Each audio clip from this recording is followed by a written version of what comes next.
I moved into this apartment on a rainy September afternoon.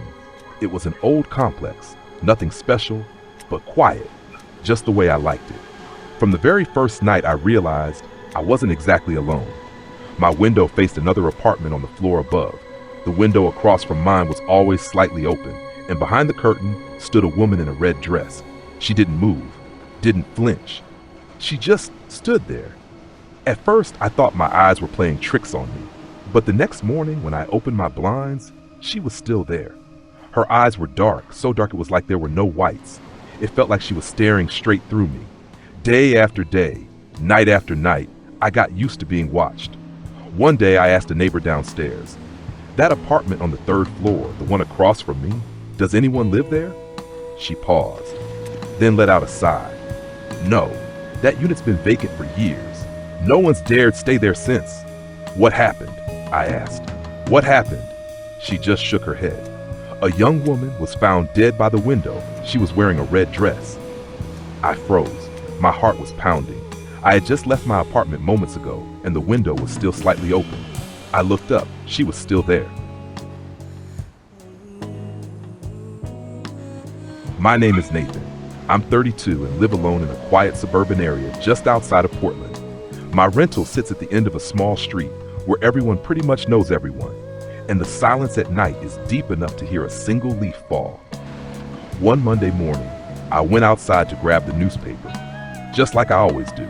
Among the bills and junk mail, I noticed a pale yellow envelope. No stamp, no return address, just a handwritten line on the front, "To the man in the greenhouse." I'm the only one living in the greenhouse at the end of the block. Inside was a letter written in extremely neat cursive, almost obsessively perfect. The message read, "I heard your footsteps at 2:17 a.m. Do you know you talk in your sleep? What you said last night reminded me of someone I used to know." I froze. I live alone, and no one, absolutely no one, knows I sleepwalk sometimes. It's a secret I've kept for years. A few days later, another letter appeared. Same envelope, same handwriting, no fingerprints, no trace. This one was even more unsettling. The rocking chair you usually sit in after midnight didn't creak last night. I couldn't sleep because of that. "Are you okay?" I installed cameras, changed the locks, put in motion detectors. Nothing helped. The letters kept coming, always early in the morning, always before the mailman arrived. On a rainy morning, I opened the fifth letter. It simply read, "You left something behind in the house before this one." My heart stopped.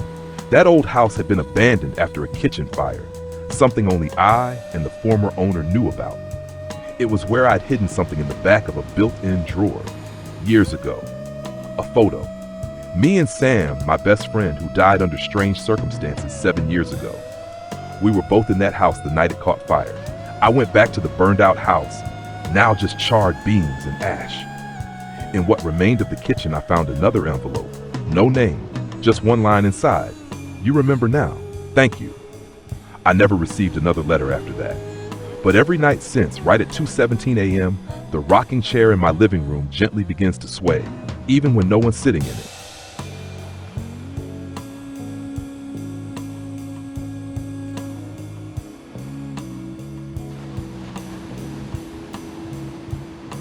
I live alone in a small ground floor apartment, tucked away at the end of a quiet residential hallway about 20 minutes outside the city.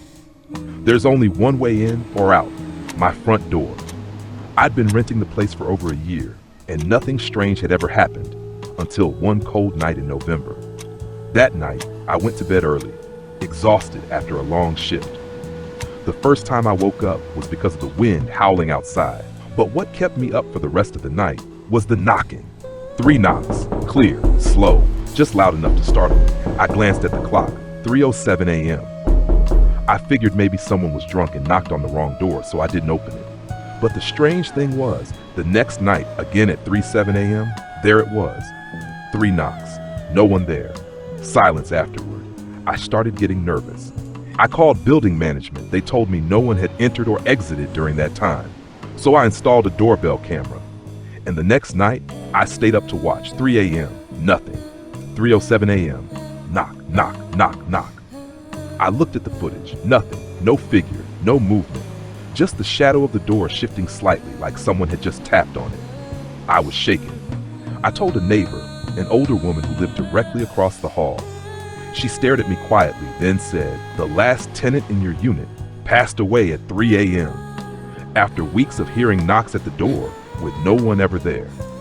I don't know if that's true, but after that, I moved out. And to this day, I've never wanted to know what would have happened if just once I had opened the door at 3:07 a.m.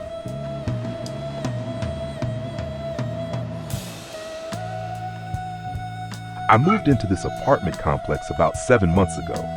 It wasn't new, but it wasn't falling apart either. The rent was cheap and the neighborhood seemed quiet, or at least that's what I thought. From the very first night, I noticed something strange about the apartment across the hall. Unit 4B. The window was always open and the lights were always on. At first, I figured maybe the person living there was just a night owl. But then I realized the lights never turned off. Not once, not for a single night. Curious, I asked the doorman about it. He gave me a weird little smile and said, "Oh, you're talking about the old man in 4B? He's been living there forever. Bit of a recluse. Almost never leaves his place." I started paying closer attention. Every morning when I left for work, the lights were still on. Late at night when I got back, still on. I never once saw him step outside, never saw him check the mail or talk to anyone. Just once, at around 3 a.m. when I came back from a late shift, I saw a silhouette standing behind the curtain, completely still. It was like he was watching me. One day, curiosity got the better of me. I slipped a simple hello note under his door. The next morning, the note was gone. No reply. That night, I woke up to a faint sound, a soft tapping on the wall, rhythmic and consistent. At first, I thought I was dreaming, but it kept going, like someone trying to send a message through the wall. I couldn't sleep after that. The next morning, I saw the old lady who lived downstairs and asked her about him. She stared at me and said, "Actually, no one's seen him come out of that apartment in over 3 years. Some say he died. Some say he got trapped in there, somehow." I asked, "Then what about the lights? The figure in the window?" She leaned in and whispered, "Some things, they just don't need sleep anymore."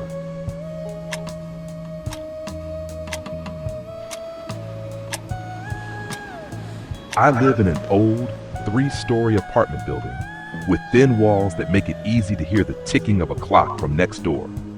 I live on the 2nd floor, and the 3rd floor has only one apartment, apartment 301. The owner of that apartment was an elderly man, quiet and reclusive, rarely seen outside. People in the building called him Mr. Ellis, but no one was really close to him. I only ran into him once when he was getting his mail. He nodded and greeted me, his eyes dim and cloudy, as though shrouded in the dust of time. Then one day I stopped hearing any footsteps from upstairs. Instead, every night around 1 a.m., I started hearing strange noises coming from the ceiling, scraping chairs, slow footsteps, and the creaking of the old wooden floorboards. I thought, maybe Mr. Ellis just can't sleep, or someone is coming to take care of him. But the strange part was, the building manager posted a notice saying that apartment 301 was vacant because Mr. Ellis had passed away nearly 2 weeks ago. I was stunned. If no one lives there, then what are these sounds I keep hearing every night? I tried convincing myself that the noise was just echoes from somewhere else in the building, but the footsteps, slow, dragging, grew louder and clearer, as though someone was walking around directly above my bedroom. One night, I couldn't take it anymore. I went up to the 3rd floor and stood in front of apartment 301. The door was locked and dust covered the doorknob. I pressed my ear to the door. Silence, until I heard the scraping sound of a chair coming from inside. I ran back downstairs. I couldn't sleep at all that night. I never went back to the 3rd floor again.